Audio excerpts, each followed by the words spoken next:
बिस्मिल्लाहिर्रहमानिर्रहीम। नाज़रीन, आप देख रहे हैं प्रोग्राम एजुकेशन न्यूज़ और मैं हूं आपका मेज़बान अज़मत ख़ान।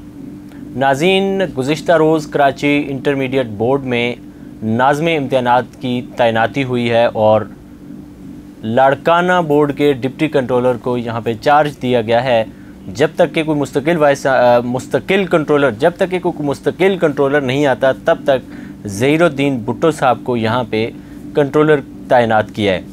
ज़हीरुद्दीन भुट्टो साहब इससे कबल कराची मैट्रिक बोर्ड में भी नाज़िम इम्तिहानात के तौर पर ज़िम्मेदारियाँ निभा के जा चुके हैं और उनको एक तवील इस हवाले से एक्सपीरियंस है, इम्तिहानात कैसे करवाने हैं, इम्तिहानात कैसे करवाने हैं, नकल की रोकथाम के हवाले से भी खुसूसी तजर्बा रखते हैं।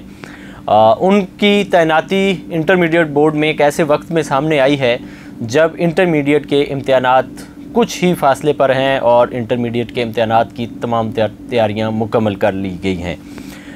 इनकी तैनाती को कराची के तालीमी हलकों में सराहा जा रहा है और ये कहा जा रहा है और इसकी उम्मीद की जा रही है कि ज़हीरुद्दीन भुट्टो साहब जिस तरह से मैट्रिक बोर्ड में या जिस तरह से दीगर बोर्ड में जिनमें लाड़काना बोर्ड शामिल है वहाँ जिस तरह से बखूबी अपनी ज़िम्मेदारियाँ अंजाम दी हैं, इसी तरह कराची इंटरमीडिएट बोर्ड में भी वो ज़िम्मेदारियाँ अदा करते रहेंगे।